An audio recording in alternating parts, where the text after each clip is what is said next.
good win. It's interesting. I think we had 567 yards of total offense and had a heck of a game, and yet we don't feel satisfied. And I think that's a good thing, and I'm glad our team feels that way, because I think we realize what our potential is if we play at maximum potential.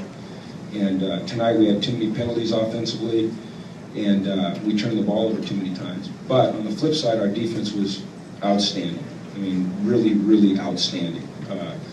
If not for that last play when we put a bunch of young guys in there and we blew the defense a little bit, we lost contain, it would have been one of the finer defensive efforts I've seen against a team that, put up, where they have about 700 yards last week and 120 plays and 580 yards passing or something like that. So we're still searching. Obviously, it's very young or very early in the season, but we're still searching for, that turn, putting it all together.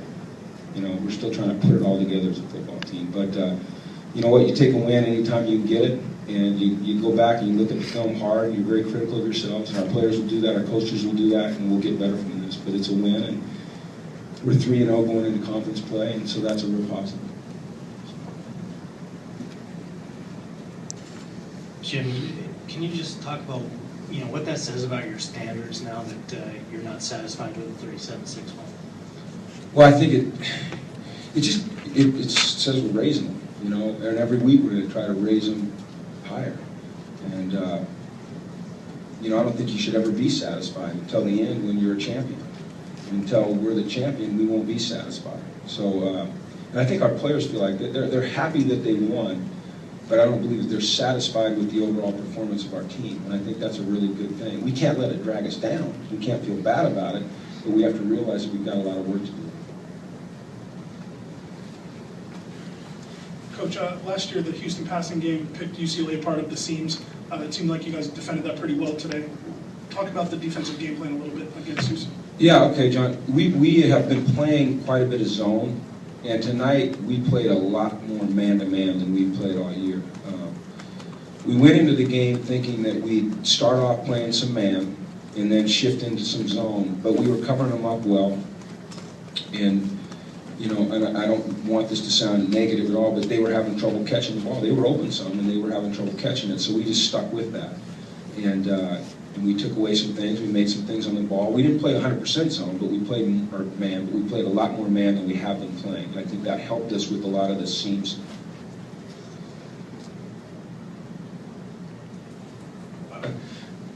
With Baca out, did you notice anything differently from your offensive line tonight or anything like that?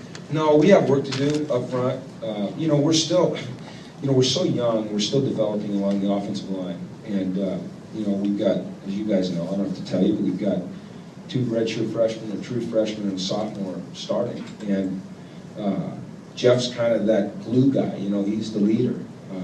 He brings a lot of energy. He brings a lot of maturity, a lot of experience to that group, and so him not being in there might have affected us, but I think to lean on that would be a mistake and it would be an excuse.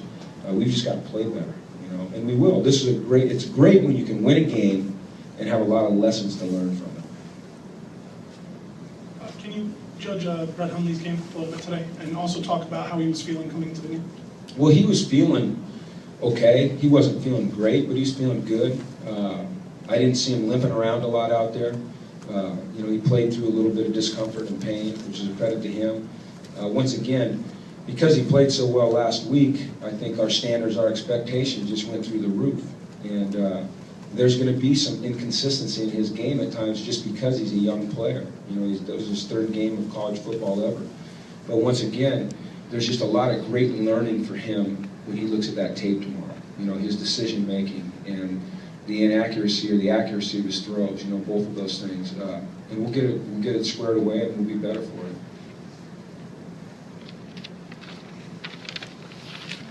it. Penalties seem like they're still kind of an issue tonight. How do you get that cleared up this week or over the next couple weeks? I track all the penalties in the game. A lot of them came late. We only had 2 on defense, and then we had some holding penalties. We had 1, 2, 3, 4, 5 offensive holding penalties. And I think a lot of those are functions of technique, not moving your feet, maybe being a little too anxious on some of their stunts, things like that. And So I think those are technique things that we can get squared away. Defensively, we had two. We had the personal foul, and then we had an offsides when they drew us off. And I'm satisfied with that. But I think we can get those holding calls squared away. We had a false start. We had an illegal formation early. We'll get those things squared away. Those are just, to me, those are concentration errors that we'll get fixed. Coach, you guys maintained a 41-14 to 18-46 advantage in time of possession. I don't even know what you said. 42 minutes to 18 minutes in time Okay. of possession. Is that a credit to what you guys did at all offensively, or was that more just because Houston's such a passing game? Well, I think probably both, John. I mean, they run plays at a pretty rapid pace, and but I also think like I said, we have 567 yards of total offense tonight, and yet we're not satisfied. That's pretty darn good, And then our defense did a good job getting them off the field. I mean, we played outstanding defense tonight, except for one play. We played, like I said, as good as I've seen a team play defense. We got after the passer, we covered well, we tackled well, we stopped the run. We did a lot of good things defensively. I think we had 6 takeaways, so that's pretty good. What was Houston able to do to kind of limit the running game today? Our running game, they were pressuring us more. They were filling gaps. They were attacking. Sometimes when you do that defensively, you're going to make some big plays, and then you're going to give up some big plays. I don't know what we rushed for. I think Jonathan was over 100 again, but so, once again, you're talking about our standards. We had a running back run for over 100 yards, and we're talking about the running game not being as good as it's been. That's ironic to me. So, but you're right, it's going to be better. But they were penetrating, they were attacking, they were blitzing a little bit more. Coach, you mentioned that you guys had 6 turnovers in the game, particularly the first one. It came within 12 seconds of the start. What was that like for your team to just get that? Oh, big. Just starting fast. That's 3 weeks in a row now we scored on defense. So that's a trend we'd like to see continue. That helps you win football games. Jim, 2 weeks in a row now, you have number 97 there playing tight end for you. Can you just talk about the decision to use him? Do you know who that was? Dayton? Yeah, well, we've got a package where we put Dayton in at tight end, and we put Keenan Graham in at one fullback, and we put Cassius in at the other fullback. And it's primarily a short yardage and goal line package. We'll run the ball out of it, we'll throw some play action out of it. And, it's just our coaches utilizing the talent that our players have, getting guys in position to make plays.